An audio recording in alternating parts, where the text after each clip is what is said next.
आज के युग में भागवत क्यों जरूरी है?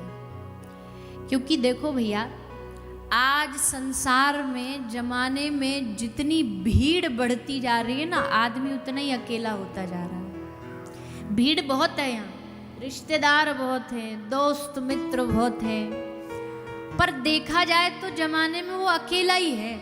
उसके हृदय की जो परम शांति है वो कहीं गायब है। और वो कहाँ से मिलेगी? बोले वो भगवान की कथा लौटा करके लाएगी। वो भले दुनिया में कितना भी बेचैन घूम रहा हो, दुनिया में कितना भी परेशान घूम रहा हो, लेकिन जब इस पंडाल में आकर के बैठेगा ना, जितनी देर यहाँ बैठेगा उतनी देर वो इन सब चिंताओं से मुक्त हो जाएगा। जैसे कथा दृष्टांत देते, बोले एक जगह कहीं ऐसे ही भागवत चल रही थी, तो भागवत के बीच में पास में एक पेड़ था, पेड़ के ऊपर मधुमक्खी का एक पूरा छत्ता लगा था। तो किसी बच्चे उद्यमी बालक ने जाके पत्थर मारा, सारी मधुमक्खी उड़ के पंडाल में आ गई। अब जैसे पंडाल में आई, सब श्रोता भागे, सब भागे। अब बेचारे अकेले रह गए व्यास जी। व्यास जी सोचे जब तक खींच जाए खींच लें, क्योंकि कथा के बीच से उठना उचित नहीं है। और उनके चक्कर में बेचारे फंसे रह गए यजमान जी, क्योंकि जब तक व्यास जी नहीं उठे गद्दी से तो यजमान को उठना नहीं चाहिए, ये नियम है। उठना तो वैसे श्रोता को भी नहीं चाहिए, पर अब क्या करें, आजकल तो इतने तो व्यास जी कहते नहीं है कि चलो कल की कथा सत्र, इतने तो ऐसे भगते जैसे स्कूल की घंटी बज गई हो, चलो चलो हो गई छुट्टी। जबकि नियम ये कहता है कि व्यास से पहले आना चाहिए और व्यास जी के बाद जाना चाहिए। आते कब हैं? मतलब आप तो अब पहले ही आ गए, हम आपकी नहीं बोल रहे, पर आते कब हैं? बोले जब व्यास जी विराज जाएंगे, उनका 15 मिनट का वो मंगलाचरण खत्म हो जाएगा, तब फिर ये घर से निकल करके दर्शन देने आते हैं कि चलो अब चलते हैं। जबकि नियम ये नहीं है। तो व्यास जी बेचारे सोच रहे हैं चलो भाई जब तक हो जाए कथा कर लो कर लो। व्यास जी करते रहे, पर इतनी मधुमक्खी आ गई, अब व्यास जी को भी उठ के भागना पड़ा। सोई व्यास जी उठा झोला भागे। यजमान जी बोले चलो अब हमारी भी छुट्टी, हम भी भागे। तो दोनों ही भागे, पीछे पीछे मधुमक्खी भी भागी। भगते भगते बेचारे व्यास जी को एक कमरा मिल गया, वो छुप गए एक कमरा में। यजमान जी बाहर ढूंढते फिर रहे जगह, कहीं जगह नहीं मिल रही। भागते भागते जाते जाते सामने एक तालाब था, तो उसमें घुस गए यजमान जी, मधुमक्खी भी घुस गई। अब कैसे बचे? बोले नाक पकड़ी और भीतर डुबकी लगाई। जैसे भीतर डुबकी लगाई, जितनी देर पानी में रहे उतनी देर उस मधुमक्खी के काटने से बचे। जैसे श्वास थोड़ी खत्म हुई, बाहर आए, जैसे बाहर आए फिर मधुमक्खी ऊपर घूम रही है, फिर काटना चालू कर देती है, फिर पानी में डुबकी लगाई। कहने का मतलब है कि ये भागवत गंगा है।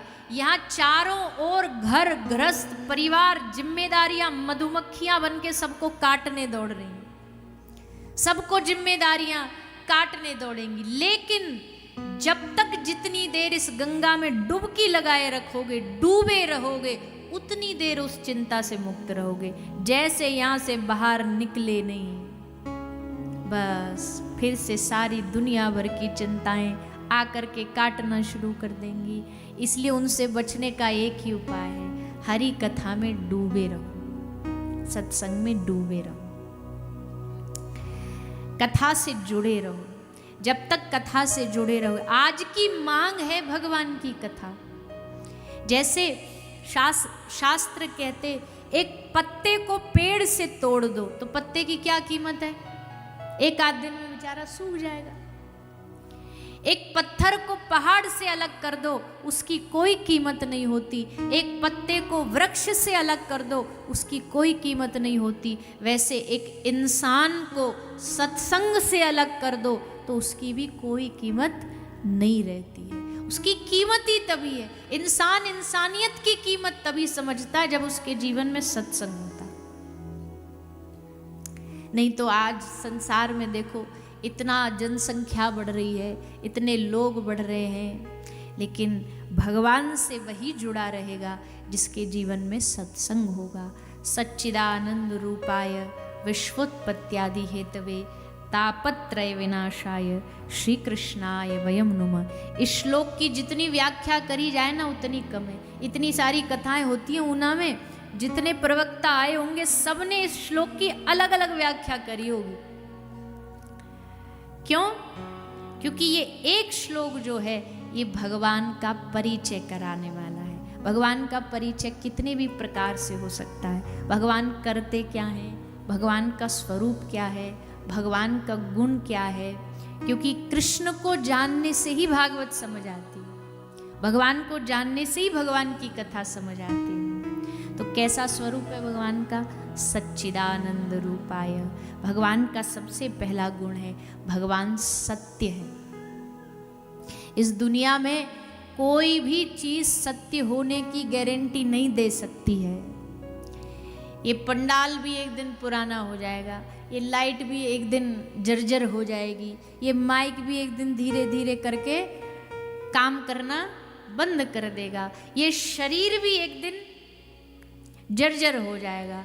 यानी हर चीज की इस दुनिया में एक्सपायरी डेट के साथ दुनिया की कोई भी चीज आती है, पर एक भगवान और भगवान का नाम, भगवान की कथा ऐसी है जिसका कभी अंत नहीं होता।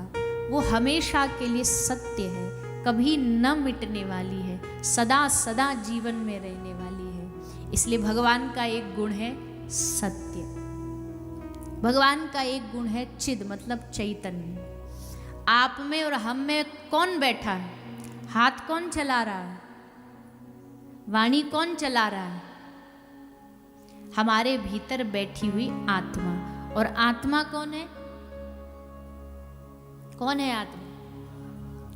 आत्मा परमात्मा का ही अंश है। तो हमारे भीतर कौन बैठा है?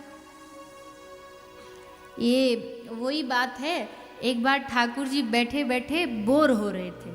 भगवान ने कहा चलो कुछ गेम खेलते हैं। तो भगवान ने एक बड़ा फेमस गेम चुना, सबने खेला होगा बचपन में, छुपम छुपाई। खेला है ना? तो उसमें एक प्लेयर ढूंढता है, बाकी छुपते हैं। अब भगवान ने कहा पहले हम ढूंढेंगे, जीव को कहा तू छुप जा। तो सारी दुनिया में छुपा, दीवार के पीछे छुपा, मकान में छुपा, दुकान में छुपा, मंदिर में छुपा, गुरुद्वारे में छुपा। भगवान ने हर जगह जाकर के उसे ढूंढ लिया, धप्पा पकड़ लिया। अब बारी आई भगवान के छुपने की। जी बोला प्रभु अब आप छुप जाओ, हम ढूंढेंगे आपको। भगवान ने बोला पक्का ढूंढ लेगा? बोला हाँ ढूंढ लेंगे, आप छुपो तो भगवान जगह ढूंढ रहे हैं। अब छुपम छुपाई खेली है आपने, तो आपको भी पता होगा इस गेम का रूल क्या है। बोले जहाँ पहला प्लेयर छुप लेता है, दूसरा उसी जगह नहीं छुपता, सेम जगह नहीं छुपता, नई जगह ढूंढता है, क्योंकि सेम वाली तो इसको पता है। ठाकुर जी ने सोचा सब जगह तो इसको पता, दुकान, मकान, गुरुद्वारा, मंदिर, तीर्थ, सब जगह तो ये खुद छुप लिया है, हम कहाँ छुपे? तो भगवान कहाँ छुपे हैं? जोर से बोलो। भगवान ने कहा ये बाहर छुप रहा था, पर एक जगह जाए ढूंढेगा नहीं, चलो हम इसके भीतर ही जाके छुप जाते, इसके मन ही में जाकर के छुप जाते। मन में आकर के ठाकुर जी छुप के बैठ गए। अब ये बाबरा सबरी दुनिया में ढूंढ रहा है, खोजा सकल जहां में पर पाया तेरा पता नहीं, पता मिला जब तेरा तो अब मेरा पता नहीं। खोजा सकल जहां में, सब जगह ढूंढ रहे, यहाँ चले गए वहाँ चले गए, सब जगह, लेकिन अंत में जाके पता चला ठाकुर जी तो हमारे हृदय में बैठे हैं, मन में बैठे हैं। और उस मन से निकालने के लिए कैसे भगवान प्रकट होंगे? दूध में घी छुपा है और भैया निकलेगा नहीं, ऐसे मंथन करके निकालना पड़ेगा।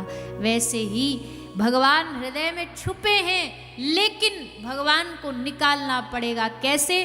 प्रेम की मथनी लेकर के, प्रेम का, भक्ति का मंथन करोगे, तब हृदय में छुपा हुआ ईश्वर भगवान प्रकट हो जाएगा। प्रेम और भक्ति से और कोई इलाज नहीं है भाई। दुनिया का कोई मशीन ऐसी नहीं जो आपके हृदय से भगवान को प्रकट कर सके, पर आपके हृदय का प्रेम। भागवत क्या है? भागवत प्रेम का ग्रंथ है। इससे पहले 17 पुराण लिखे गए, उनमें सब इच्छा पूर्ति लिखी गई व्यास जी के द्वारा। नारद जी ने कहा व्यास जी को, हे व्यास जी, कोई प्रेम का ग्रंथ लिखो, कोई भक्ति का ग्रंथ लिखो। भक्ति और प्रेम अलग नहीं है, एक ही। भगवान की प्राप्ति का सबसे सरल साधन प्रेम ही है। और हम जिस भूमि से आए हैं, वृंदावन, वो तो भैया प्रेम का गढ़ है। वहां तो प्रेम करना ही सिखाया जाता है। वहां और दूसरा कोई मार्ग है ही नहीं। तपस्या का मार्ग पता नहीं है, ज्ञान का मार्ग पता नहीं, वहां तो प्रेम का ही मार्ग चलता है।